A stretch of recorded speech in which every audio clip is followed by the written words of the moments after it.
Պարոն Քոչարյան, հարցս վերաբերում է 44-օրյա քննիչ հանձնաժողովի զեկույցին, ես հիմա հանդես եմ գալիս ոչ միայն որպես պատգամավոր, այլ ես նաև որպես եւ մասնակից եւ բավականին շատ հարցեր իմ մոտ առաջացել են 44-օրյա պատերազմի հետ կապված, ես նաև ուզում եմ ձեզ փոխանցել մեր հերոսացին ծնողների կոչը, հորդորը եւ նաև այս ամբիոնը դուք օգտագործեք եւ ասեք ի վերջո մեր հասարակությունը, հանրությունը երբ պիտի իմանա, երբ պիտի այդ մարդկանց հասուլ, որովհետև հազարավոր, տասնյակ հազարավոր մարդիկ սպասում են այդ զեկույցին, որ ես կարող եմ կանխավ նաև ասել ձեր հարցի պատասխան, հիմա կասեք դուք կարայիք գնայիք ծանոթանայիք, միգուցե ես գնամ ծանոթանամ, բայց իմ ծանոթանալը դա չի նշանակում, որ ես կարող եմ այդ մարդկանց հարցերի պատասխանները տալ։ Ես չեմ կարող այդ մարդկանց հարցերի պատասխանները տալ, որովհետև դրանք գաղտնի են։ Եվ ուզում եմ դուք հստակ պատասխանեք, ինչն է խնդիրը, ինչու չի մեր հասարակությանը հասու դառնում ի վերջո այդ հանգամանքները, ոչ միայն հասու դառնալու հետ կապված է խնդիրը, այլ նաև ճիշտ վերլուծություններ անելու եւ նաև սխալները չկրկնելու։ Ասեմ ձեզ, շատ ճիշտ։ Այդ իմ առաջին հարցը։ Երկրորդը վիճակագրության հետ կապված։ Տեսեք, դուք վիճակագրական տվյալներ եք ասում, ասում եք որոշ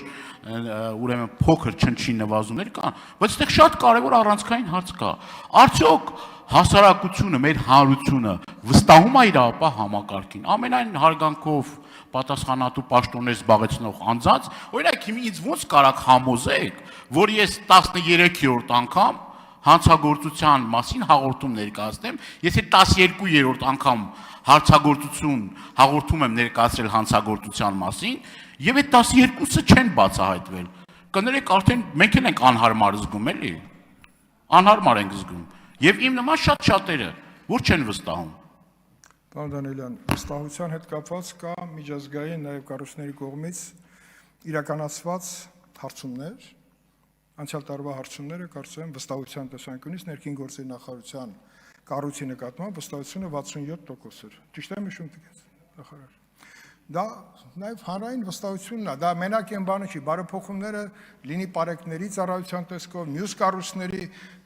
տեսանելի կառույցների նկատմամբ արդեն պատկերացում կա, այ մյուս կառույցները քրեական ոստիկանության, նրա գործիքակազմի, նրա նկատմամբ վստահության բարձրացումը էլի պետք է ուղղված լինի բացահայտումներից։ Ինչ ենք ասում, գործիքները ավելացնենք։ Տեսեք, Գեղամ Մանուկյան ասում է հանկարծ տիկին նախարար, օրենքին չենթարկվեք։ Ինչ կախնալսում, ինչ բան, չէ։ Ինչ ուզեն անեն, չիմանանք։ Օր առաջ կանխելու համար պետք է իմանաս ինչ իրավիճակ է, այդ որ ասենք պրոֆիլակտիկ գործողություններ, դա միայն թաղայինների չի, որ դռան զանգը տան, ասեն, երեխեքը լավ են, կանայք մարդը կնոջը չի, բանալ չնայած ընտանեկան բռնության մասին շատ կարևոր օրենք ընդունեցինք, եւ այդ օրենքն էլ այսօր կիրառման մեջ է, բայց ես վերադառնամ քննիչ հանձնաժողովի ձեր ասացին։ Պարոն Դանիելյան, այնքան լավ կլիներ, որ դուք մասնակցեիք քննիչ հանձնաժողովի աշխատանքին։ Օրինակ քարորիայի աշխատանքին մեր ինդիմադիր գործընկերները մասնակցել են եւ դրանից մեր աշխատանքի որակը ահագին բարձր եղել։ Հիմա էլ ես կարծում եմ որակը բարձր է։ Ինչի է ստեղծվել այդ քննիչ հանձնաժողովը, ինչի է հանրապետության վարչապետը 10 ժամ եկել, հանդես եկել բաց եւ փակ մասերով։ Պաշտպանության նախարար Տոնոյանը եկել է, բաց եւ փակ մասերով։ Գլխավոր շտաբի ներկա եւ նախկին պետը։ Դրանք արձանագրություններ են, տեսագրություններ են, որտեղ շատ բան կա, որի գաղտնիությունը, եթե դրված է, ոչ մեկը չի կարող խախտի, բայց գոնե մենք գնանք ծանոթանանք, ինձ հուշում է ազգային ժողովի նախագահ, որ այս պահին, չգիտեմ, նույնիսկ ամոթ է այդ թիվը ներկայացնել, 2 հոգի, թե քանի հոգի են ծանոթացել, բայց մենք արդեն նախաձեռնել ենք, մեր հսկա արխիվը տեղափոխում ենք ներքև առաջի բաժին, իսկ արխիվային նյութերը շատ կարևոր են, որտեղ զեկույց, եթե 200 էջ է, իսկ նրա մեջ եզրակացությունը 45 կետը շատ կարևոր, եթե դա հանրայնացված լիներ, չեմ կարծում, որ Սերժ Սարգսյանը կխոսեր մեր պարտության իր պատկերացումների մասին։ Մեր պատկերացրած պարտության ամբողջ արձանագրումները ներառված են հավաքագրված փաստարի, որին դուք բոլորդ կարող եք ծանոթանալ, նաև այն արձանագրումներին, այն տեսագրություններին, որ մեզ հաջողվել է ձեռք բերել, նաև այն վերլուծությանը, որը պաշտպանության գերատեսչությունից մենք վերցրել ենք եւ իրականացրել ենք մերը, դա գոնե փակ մասով մեզ համար հասանելի է, եկեք դրան ծանոթանանք, իսկ մյուսը թե հասարակությունը ինչ պիտի անի, որտեվ ազգային ժողովի նախագահը երբ որ ասեց գտնենք ձևաչափ լսումներով, ես ընդդիմացա, ինչի, որտեվ լսում նշանակում է բաց։ Հուշ գաղտնի նյութը բաց լսումներով, այնտեղ կան բաներ, որ պարզապես չի կարելի ասել։ Բայց դրան պետք է իմանալ։ Բաները տեղի ունեցել, որ երբ որ ասում են իշխանությունները միտումնա, որ բան դավաճանական կներեք, ես մի փոքր, այսպես իմ հարցազրույցի մեկում մի բան ասեցի, բոլորին թվում էր, թե ես նենց վրիպում եմ արել, չէ։ Ես ուզում եմ ասել, որ այդ ժամանակ ամեն ինչ հնարավոր է, որ կարելի էր անել, արվել է։ Արվածի մասին արձանագրումները զեկույցում է։ Գնացեք ծանոթացեք։ Պարոն Քոչարյան, թույլ տանք արձագանքի։ Այո։ Արձագանք, պարոն Դանիելյան։ Հա։ Պարոն Քոչարյան, ես էլի իմ հարցերի պատասխանը կներեք, բայց Հա, չստացա։ մեքենայի գողությունները։ Չէ, մեքենաների չի, 44 օրյա պատերազմի հետ կապված։ Դուք ինքներիդ եք ասում, որ շատ կարևոր է, որ մեր հանրությունը էլի կծանոթանանք, խնդիր չի։ Ես այլ բանի մասին եմ ասում,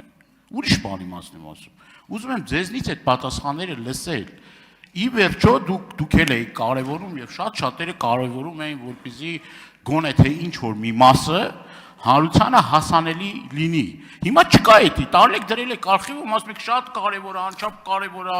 հույս կարև եւ այլ, բայց արխիվում։ Ես կարամ արձանագրել։ Չէ, ես վերջացնեմ նոր։ Հա, որ արձագանք եմ, էլի։ Այդ դրա պատասխանը տվեք։ Շատ լավ։ Իսկ ինչ վերաբերվում է այդ իմ ասածին, հարցը նրանում չի, թե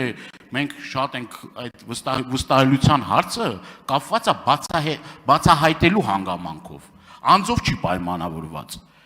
Եվ շատ կարևոր է այդ որ բացահայտվեն այդ դեպքերը, ոչ թե առավոտը գալիս են տեսնում են մեկի ավտոյի կեսը չկա։ Կեսը չկա այդ ավտոյի։ Տարել են։ Ուշացել եք։ Եղել են դեպքեր, որ արդեն մեքենայի ոչինչ չկա։ Կապոտից սկսած։ Բայց դա խնդիր է, որ պետքա Չէ, իրականություն ասա, ինշուրանս ընկերությունները թող մի հատ վերլուծեն ինչա։ Կապոտով թազա BMW այդպես պատմություն կա։ Հիմա ես ձեզ ասեմ քննիչ հանձնաժողովի այդ մասով։ Մեր որոշելիքն է։ Ես ինքս էլ գտնում եմ, այդտեղ կտորներ կա, որ կարելի է մի հատ, բայց դա մենակին որոշելիքը չի։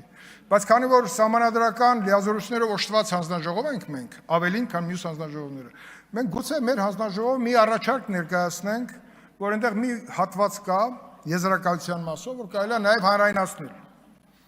Հնարավոր է։